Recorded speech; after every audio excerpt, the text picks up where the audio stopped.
Hello, welcome back to MPTS. We're here with Rebecca Roundtree, and I shall explain a little bit about what Rebecca does and then give Rebecca a chance to explain all. But we've just done a session called Meet Dolly, the AI with Personality, which was upstairs at the AI Creative Zone, which was talking about how you make AI less like a background tool and more like a collaborator with personality. So we talked about a personality you can inject into AI and how that's done. Rebecca's going to talk us through all of that by focusing on her latest creation, which is called Dolly.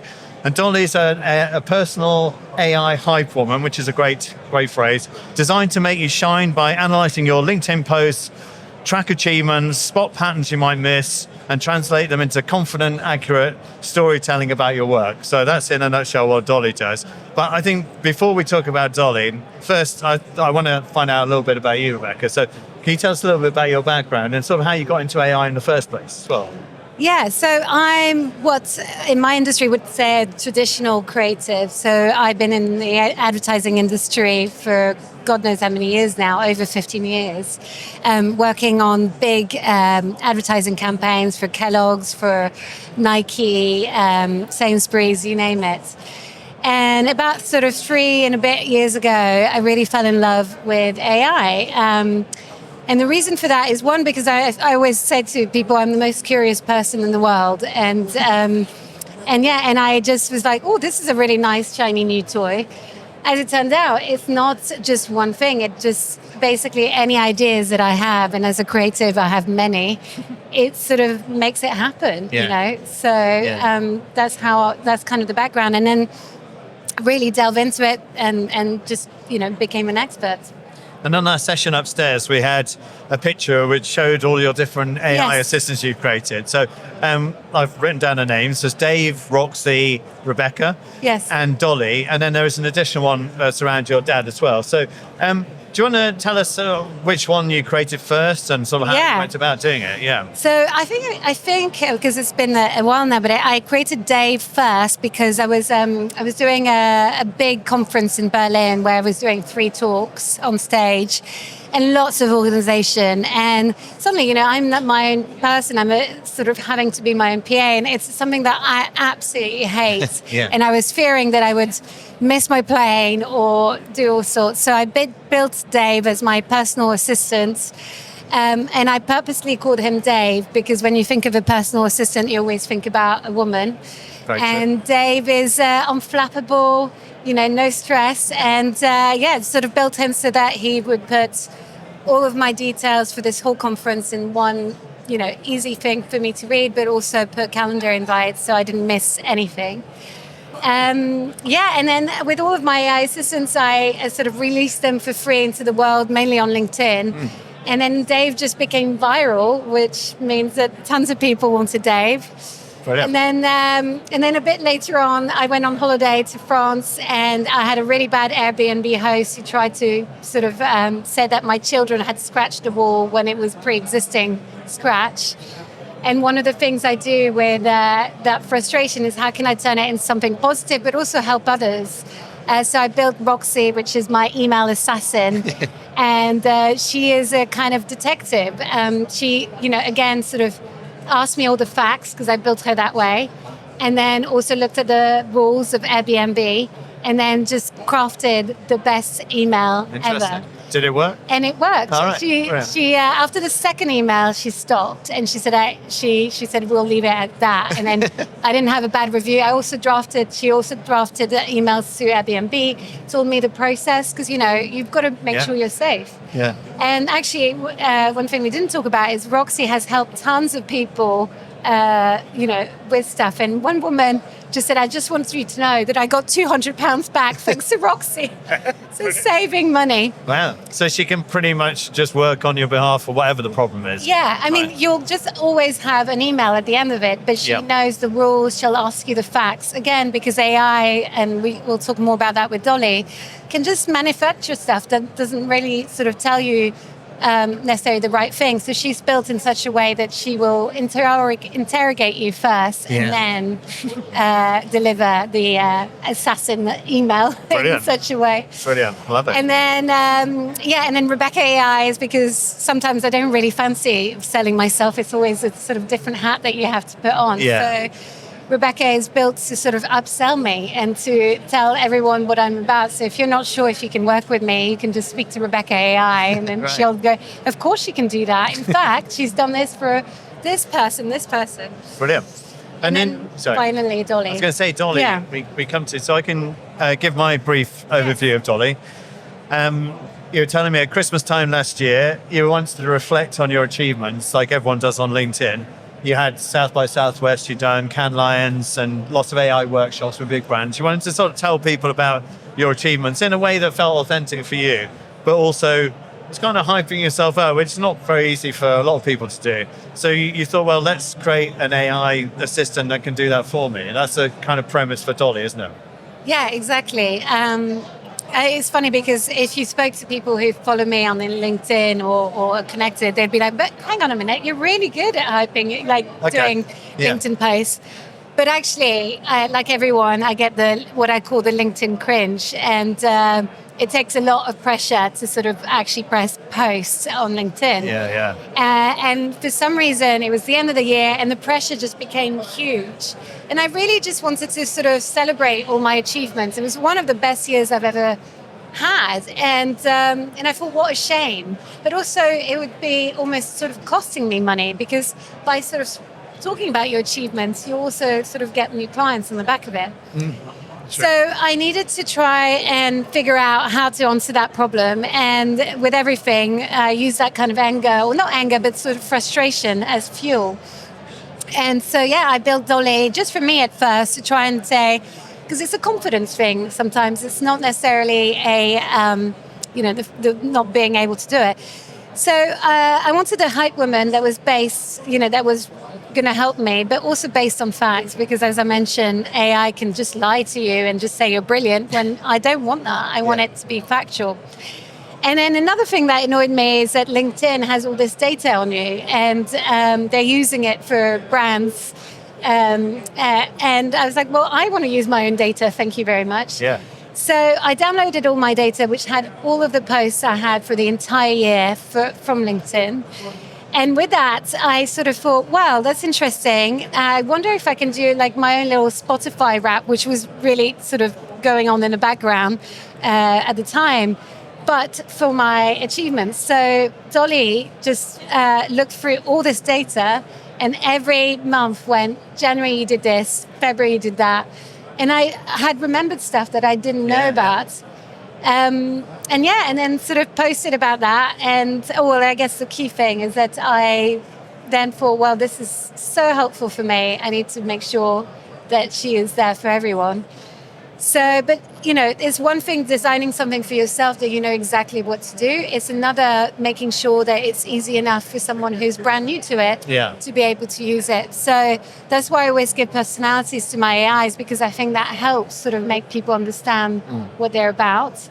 And also I designed it in such a way that she explains to you how to download the data, how to feed it back in. Because otherwise, what's the point? And I didn't want it to be sort of complex that you couldn't do it.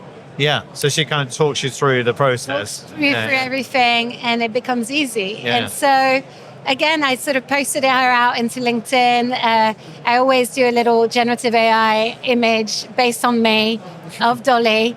And a backstory with her own personality. I mean, as a creative, I love copywriting, so it had a lot of flair in her in the copy. And again, it sort of went viral. It actually went viral twice, which I didn't really explain. Right. I sort of posted that, and people would sort of say, "Oh, please, can I have Dolly?" And then I posted about, I think a week later, about the backstory of why I had built, so the story I just gave. And as I said, I think the thing that resonated for people was not only is it bad not to be okay with your achievements, because it is important, but actually it costs money. And I think for people, they were like, oh my God, that's so true. Yeah. Yeah. And so that sort of went viral. And now Dolly's been helping tons of people across the world. That's so good. And it's based on Dolly Parton. And it's based on Dolly Parton. I am very careful with IP. One, because as a creative, again, I don't want people to steal my stuff. I don't want AI to steal my stuff. So she's built on the character that is already publicly available. It's not Dolly as such. It's maybe sort of 5 descriptive words of like warm, friendly, but also direct and will tell you the truth. Right. And the rest is built on me and how I like to operate and how I think people can learn, how to download their data from LinkedIn in a way that feels easy and understandable. Yeah.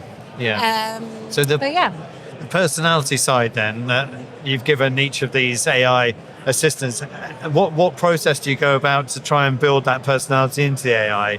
From kind of technical point of view, in terms of when you're creating it, is it about like the way you write the prompts? Is it the kind of data you're feeding into it, or is it a combination of all those things? So I can, delve in a bit more about that. I always start messy, and I like telling this story because people think that if you build an AI, you've got to be know exactly what to do from the second you prompt. I actually don't like that because sometimes I didn't have the full version of Dolly at first. It's impossible. And anyone that tells you that is lying. There's a lot of lies around AI. No, for me, it was so I also built another tool that sort of helps me turn my messy thoughts into really interesting prompts. So I sort of start with a messy sort of idea, turn that into a prompt, then sort of work out what's called in AI a workflow. It's like, how do you build it, etc. But I think I mentioned to you earlier, there's 2 different workflows for me because there's a workflow that I would use day to day with my tech stack that's just very helpful. And then there's the ones that is accessible to everyone. And so that I always sort of keep that in mind. So it's actually a lot of work that goes into it. And it's all these different variables, And for anyone that wants Dolly or Rebecca or Roxy or Dave, how do they go about getting it? Well, at the moment, I'm just doing it through LinkedIn because it's the easiest platform that I'm doing it. And I'm also doing it through Instagram as well. Right. And so you just DM me and I'll automatically send you the AI tools.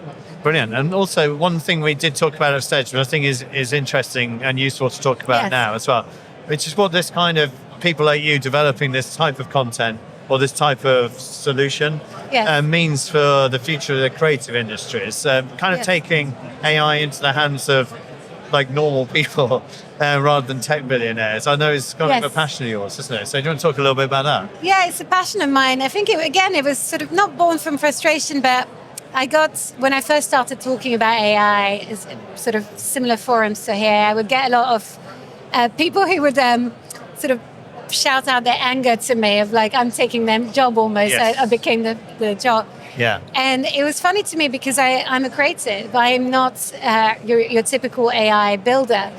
And I care deeply about everyone's job and not taking anything.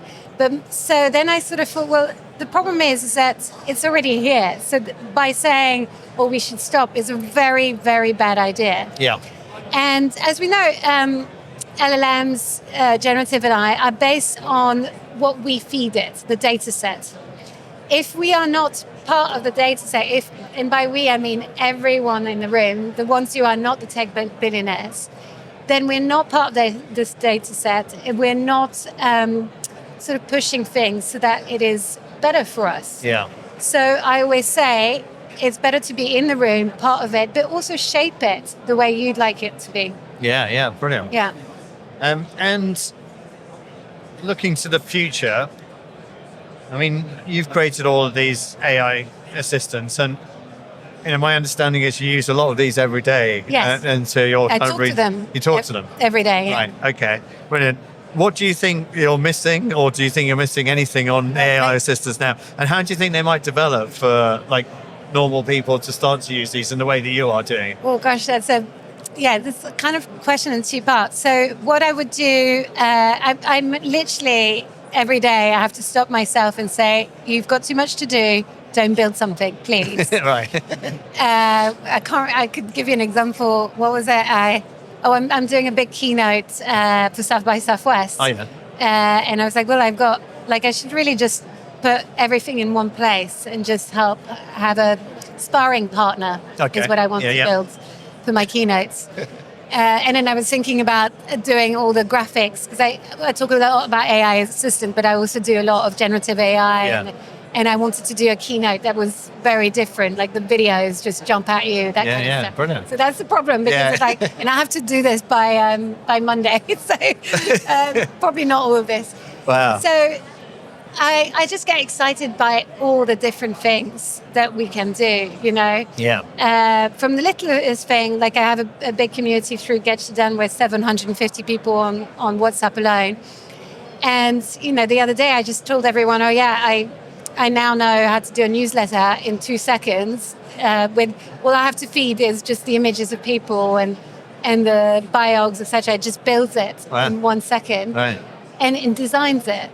And I was just like, this is fucking amazing. Yeah. And it's tiny, you know, but it's, and so I said to my community, like, if you want, I can sort of work out a prompt and send it. And then suddenly I got flooded in. I was like, okay, maybe I'll do a blog about it. So, so who knows where I'll go, what I'll do. But I'm trying to sort of be in the moment, which is interesting because in AI, it's like it goes so, and just enjoy myself and just do loads of different things. But in terms of where it's going, again, it really goes back to my point earlier. I'd love it if I got tons of people just either from watching this or being upstairs just go, do you know what? Actually, I'd love to put my grain of salt in the world of AI. Yeah. And then that would just shape things extremely differently. Right now, of course, no one can predict. And if anyone says, oh, yes, no, I know exactly, please do not listen. Actually, that's my bugbear. All those things, it's like, say, ChatGPT is dead. You must get this instead. Yeah. Do not listen. Do not. Get good at one AI tool and then move on. Because you were saying that it's actually about the prompts, not the AI tool. Yeah. But people do and always do ask what tools you use. Because I guess if you're not, like you are, if you're not able to understand all of these different ones and what the differences are, where to start, it's actually quite intimidating because there are so many tools. So you want to know where to start. I mean, without wishing to plug any particular tool or anything, where would you start if you? Yeah, no, I think, look, the key ones have to be ChatGPT and Claude. Yeah. But equally, Perplexity is trying to rival them. Apparently, I hear a lot from academics. It's 10 times better in terms of crunching through tons of data. All right. You know, for my job, I need to know every single one. Yeah. But I would just say, do not move from one to the other. That's my personal. Unless you, you know, for very quickly you just go, actually, I get it. I'm going to move on. I would say, get really good at prompting. Get really good at understanding ChatGPT or Claude. And then after that, the next challenge is workflows. And by that, I mean, okay, I'd like I understand this. I get one output. How can I get 2, 3 output? How can I plug in this bit? And then also always do it through your own lens. What do I need the most? What's interesting? So that's been your driver every time, hasn't it? Yes. Where's the problem and I want to solve for myself? Yeah, it's still for myself, but I feel like the stuff that I put out there, I always think, oh my God, this is universal. I'd like to think it's a universal problem. You know? Yeah. Brilliant. It's been lovely chatting to you, Rebecca. And I hope you've had a good day at MPTS so far as well. I did. And, yes, thank you. Good. That's good to hear. And keep tuning in. We'll have more podcasts coming up shortly. So, we'll go and explore more. Me on LinkedIn at Rebecca Roundtree. Very good point. All right. Nice one. Take care. Bye-bye. Bye.